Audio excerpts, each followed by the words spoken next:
हाय, कैसे हैं आप लोग? आई थिंक सबके सब अच्छे से होंगे। लेकिन आज की वीडियो शुरू करने से पहले एक छोटा सा थॉट है एपीजे अब्दुल कलाम जी का। उनके बारे में जितने वर्ड्स बोलूँ उतना ही कम है। बट कुछ चीज़ें ऐसी होती हैं लाइफ में जो हम चेंज नहीं कर सकते।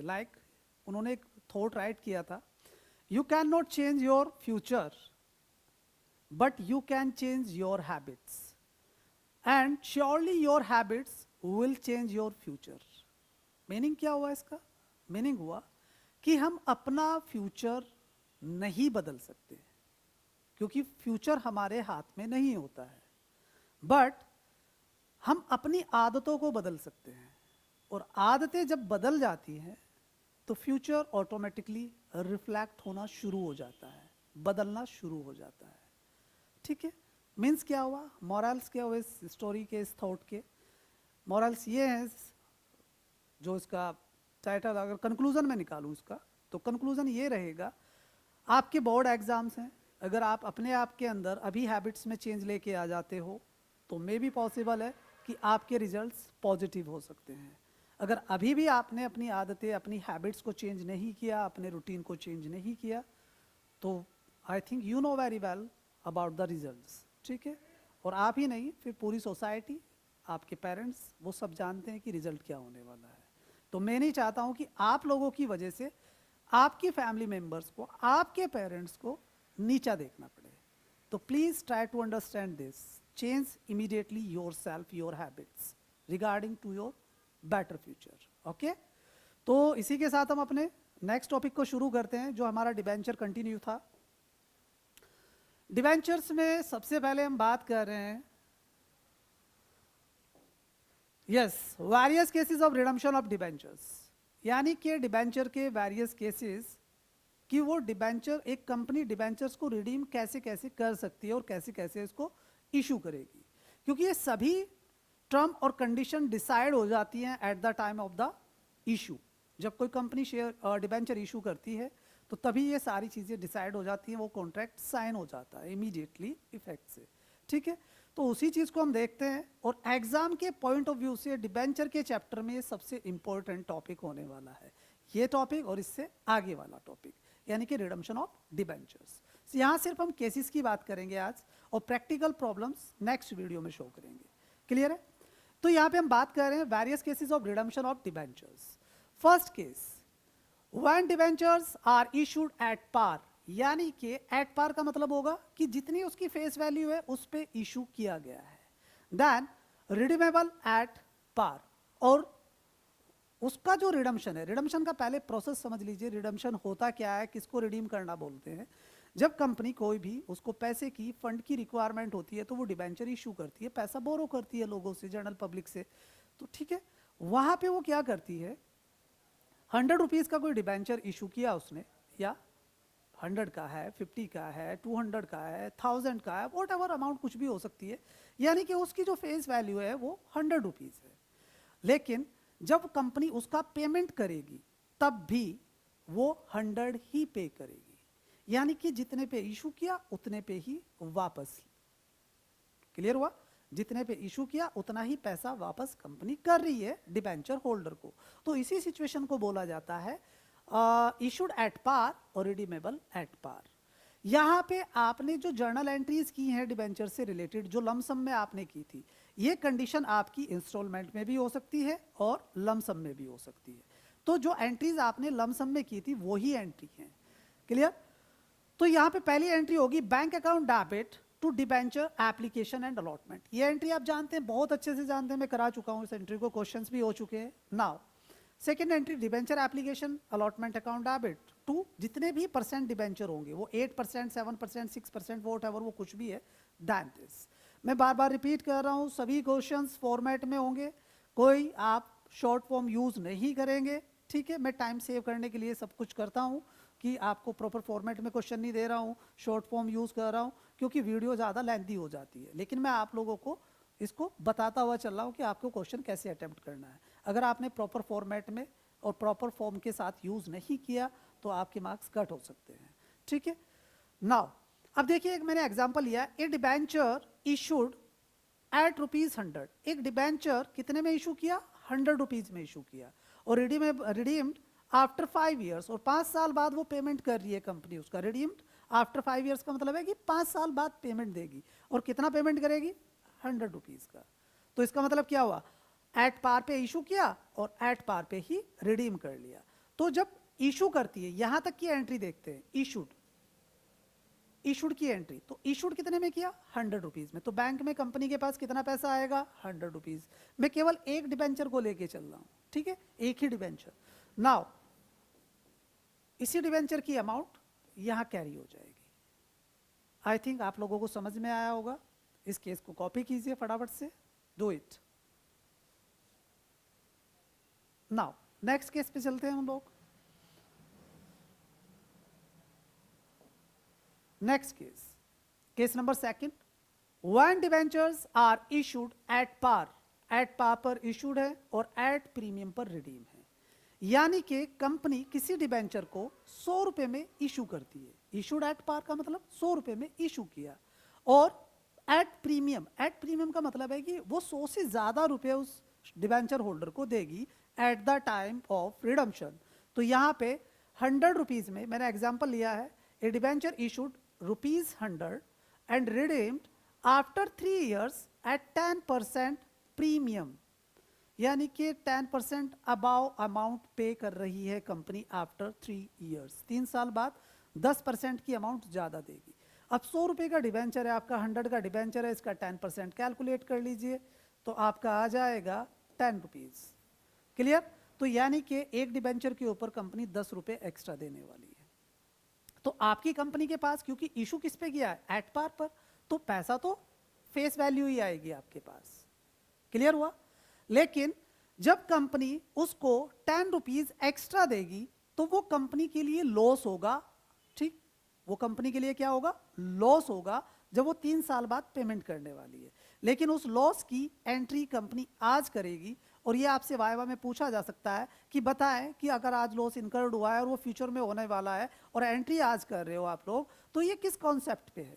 तो प्रूडेंस कॉन्सेप्ट होता है, ये आपके 11th का पार्ट है, तो वहाँ आप इसको स्टडी कर सकते हैं और इसको समझ सकते हैं ठीक तरीके से। तो आपका कितना रहेगा? 10 रुपीज़। 10 रुपीज़ का लॉस हुआ आज, इशू करते हुए कंडीशन डिसाइड हुई है, तो लॉस कब हुआ? आज की डेट में हुआ, तो कंपनी रिकॉर्ड भी आज ही करेगी। कितने का लॉस हुआ? 10 रुपीज़ का। तो यहाँ पे बात करते हैं, तो यहाँ पे आएगा आपका 100, ठीक है, according to the first entry. Then loss on issue of debenture, जब आप प्रीमियम पर रिडीम करते हैं तो उसको लॉस बोलते हैं, loss on issue of debenture. तो लॉस कितने का हुआ? कंपनी दे रही है 10 रुपये एक्स्ट्रा पेमेंट उसको। देन यहाँ पे बात करेंगे डिबेंचर्स कितने का है? 100 रुपये का है, जितने भी % वो डिबेंचर होगा। और then premium on redemption account, premium on redemption account, ठीक है। यानी कि कंपनी क्या कर रही है? प्रीमियम दे रही है रिडम्पशन के टाइम, तो उसको आपने क्रेडिट कर दिया, दिया नहीं है, देगी, इस वजह से क्रेडिट हुआ, और आज की डेट में लॉस हुआ है, इस वजह से ये डेबिट हुआ, ठीक है। तो देन 10 रुपीज का वो प्रीमियम देगी। समझ में आया आप लोगों को? कॉपी कीजिए फटाफट से, it's a very important for your examination. Clear है? नाउ आगे प्रोसीड करते हैं इसको।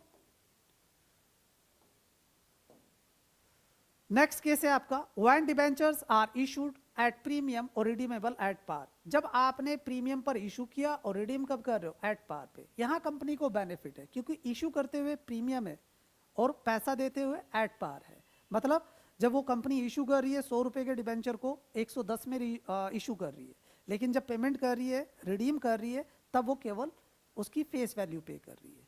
तो यहाँ पे बात कर रहे हैं, देखियो example, A debenture issued at 10% premium, 10% के प्रीमियम पे इशू किया, फेस वैल्यू कितनी है उसकी? 100 रुपये है, and redeemable after 4 years at par, और रिडीम कितने पे कर रही है? 100 पे कर रही है। तो प्रीमियम वाली एंट्री तो आप लोगों ने की है ना, वही एंट्री होने वाली है, दूसरी एंट्री नहीं होगी। तो पहली एंट्री, कंपनी के पास कितना पैसा आया? कंपनी के पास आया, क्योंकि प्रीमियम पे इशू किया है, तो 100 प्लस 10%, और 100 का 10% 10 होगा, तो 110 रुपीज आए होंगे कंपनी के पास। तो यहां पे बैंक में आएंगे 110, देन यहां पे अमाउंट कितना हो जाएगा? 110, और देन 100 रुपीज का डिबेंचर है, और सिक्योरिटी प्रीमियम रिजर्व कितना है आपका? 10 रुपीज। एंट्री हो जाएगी bank account debit to debenture application and allotment. फिर दूसरी entry debenture application and allotment account debit to debentures account और टू सिक्योरिटी प्रीमियम रिजर्व्स। ये एंट्री मैं आप लोगों को पहले बता चुका हूँ, इसके जो पहली वीडियो है आप जाके देख सकते हैं। नाउ इसके बाद बात कर रहे हैं हम नेक्स्ट वीडियो। इसके बाद देखिए आप लोग, नेक्स्ट केस है हमारा। इससे पहले सॉरी, इसको आप फटाफट से कॉपी कीजिए, पहले पॉज करें, कॉपी करें फटाफट से। ओके, नाउ नेक्स्ट की बात करें, case number 4, when debentures issued at premium, premium पे इशू और प्रीमियम पर रिडम्पशन। अब की बार कंपनी क्या कर रही है, प्रीमियम पर ही इशू कर रही है, यानी कि डिबेंचर कितने का हुआ, 100 का प्लस 10 प्रीमियम के हो गए आपके, तो 110 में इशू किया, लेकिन जब पे करेगी तब भी वो कितना करेगी, 110 ही पे करेगी। यानी कि जब कंपनी के पास प्रीमियम आ रहा है तो ये उसके लिए गेन है। कौन सा गेन है, कैपिटल गेन। लेकिन जब वो कंपनी एक्स्ट्रा अमाउंट दे रही है तो ये आपका गेन नहीं होगा, ये होगा आपका कैपिटल लॉस, कैपिटल लॉस होता है। ठीक है, तो प्रीमियम वाली एंट्री एक पहले भी आई थी, जब भी आप प्रीमियम पे रिडीम करते हैं तो वो कंपनी के लिए लॉस होता है और इशू करते हुए आप उसको रिकॉर्ड करते हैं। तो कंपनी के पास अमाउंट कितनी आने वाली है, 110 आने वाली है, तो 110 आ गई यहाँ पे अमाउंट। ठीक है, देन 110 पहली entry bank account debit to debenture application and allotment. दूसरी एंट्री हो जाएगी debenture application and allotment account debit, कितना, 110। Then loss on issue of debenture account debit, कितने का लॉस हो रहा है कंपनी को जब पेमेंट कर रही है, 10 रुपीज़ का, तो 10 रुपीज़ हमने यहाँ मेंशन कर दिए। देन क्रेडिट साइड देख लेते हैं, डिबेंचर की फेस वैल्यू कितनी है, 100 rupees. Then security premium reserve कितना है, जब इशू किया था प्रीमियम पे किया था, तो प्रीमियम कितने का है बेटा, नाउ 10 रुपीज़। इसके बाद हम बात कर रहे हैं जो आपके ऊपर लाइबिलिटी बन रही है कंपनी के ऊपर, जो इन फ्यूचर पे करने वाली है, वो क्या है, प्रीमियम ऑन रिडम्पशन अकाउंट, वो कितने की है, 10 रुपीज़ की। That's a question. पॉज कीजिए और कॉपी कीजिए। Now next video, case number 5, when debentures issued at discount, it's very important, और इससे पहले वाला भी बहुत इंपॉर्टेंट था, और रिडीमेबल एट प्रीमियम। एग्जाम में most of the time 2-3 case इसके अंदर सबसे ज़्यादा इंपॉर्टेंट है जो पूछे जाते हैं आपसे। क्वेश्चन कराऊंगा तब आपको और ज़्यादा क्लियर हो जाएगा। Now when debenture issued at discount, discount का तो आप पता ही है एंट्री कैसे होती है, यानी कि 100 रुपये का डिबेंचर था और 90 रुपीज़ में आपने क्या कर दिया, इशू कर दिया, तो डिस्काउंट हो गया। तो वहाँ भी आपको कंपनी को नुकसान हो रहा है, लॉस हो रहा है। देन और जब रिडीम कर रही है उसके आपको मिला कितना कंपनी को, 90 रुपीज़ डिस्काउंट पे इशू करने पे, लेकिन जब पेमेंट किया तो कंपनी ने 110 पे किया, यानी कि 100 रुपये से ज़्यादा पे किया। हमेशा जो कैलकुलेशन होती है प्रीमियम की वो उसकी फेस वैल्यू पे होती है, डिस्काउंट हो या प्रीमियम हो हमेशा डिबेंचर की फेस वैल्यू पे होगी। 100 रुपये का डिबेंचर है, जब इशू कर रहे हो तो 90 में कर रहे हो, लेकिन जब पेमेंट कर रहे हो तो 110 में कर रहे हो, तो दोनों साइड से कंपनी को लॉस है। तो उस सिचुएशन में एंट्री क्या बनेगी, आप देखिए, ए डिबेंचर 100 रुपीज़ का है, इशूड एट 10% डिस्काउंट, यानी कि 100 रुपये का डिबेंचर 10 रुपये का डिस्काउंट, तो इशू कितने में किया, 90 रुपीज़ में किया।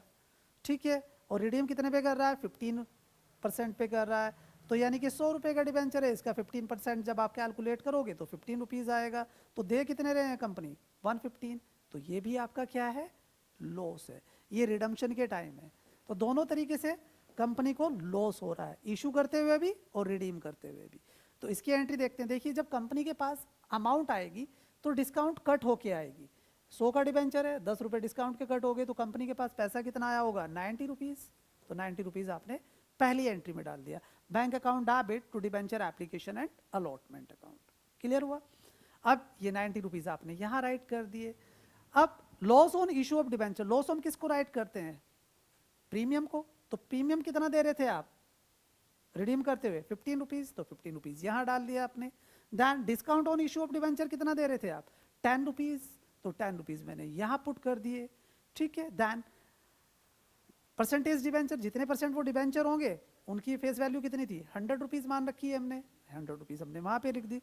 और देन प्रीमियम ऑन रिडम्पशन कितना दे रहे हो आप, प्रीमियम 15 रुपीज़, तो इसको चेक कर लीजिए, क्लियर हुआ। इस एंट्री को आप दो तरीके से कर सकते हैं, ये मैंने सेपरेट किए हैं सारी चीज़ें। इस एंट्री को आप ऐसे भी कर सकते हैं, debenture application and allotment account debit, कितने का डिबेंचर्स था, कितना पैसा आया था आपके पास, 90 रुपीज़ आए थे। Then loss on issue of debenture, अब टोटल लॉस कितना हो रहा है, देखिए 10 रुपीज़ तो इशू करते हुए और 15 रुपीज़ रिडीम करते हुए, तो टोटल लॉस हुआ 25 रुपीज़ का।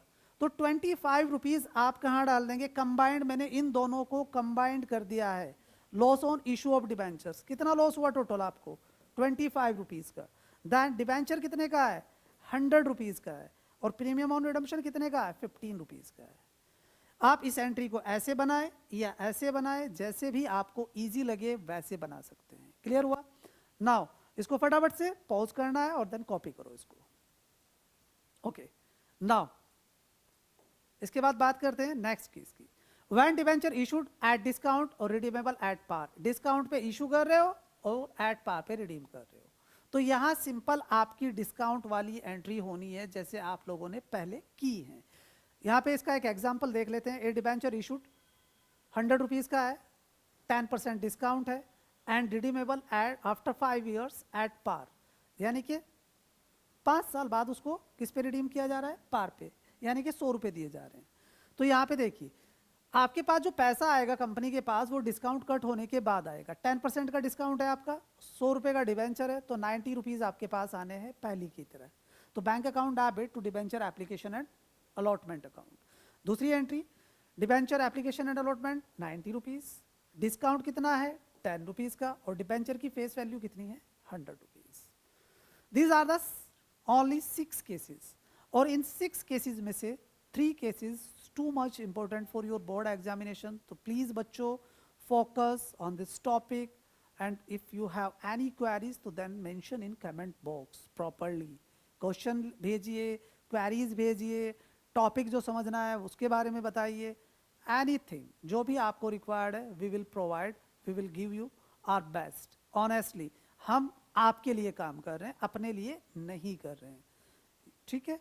तो दैन इसी के साथ मैं आपको सुनील भारद्वाज भीम पाठशाला फाउंडेशन से अपने स्लोगन के साथ विदा लेना चाहूँगा। पढ़ेगा भारत तो बढ़ेगा भारत, और you are my our India. Okay, take care, stay safe.